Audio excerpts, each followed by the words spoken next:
Hey, today was the first day back wakeboarding for me since I had a concussion about 4 or 6 weeks ago.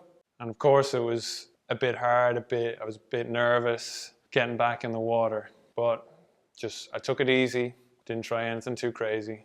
And I know just building up from here, I'll get back to where I was. It's kind of like training. It's like people's attitude to nutrition. They try to diet, they try the training plan for a few weeks or a few months, didn't work out. They feel like they failed, they give up, they're like it's not for them, they're just going to leave training, leave eating well or whatever to someone else. But really it's just you tried something, didn't work, you just need to move on. You need to try the next thing.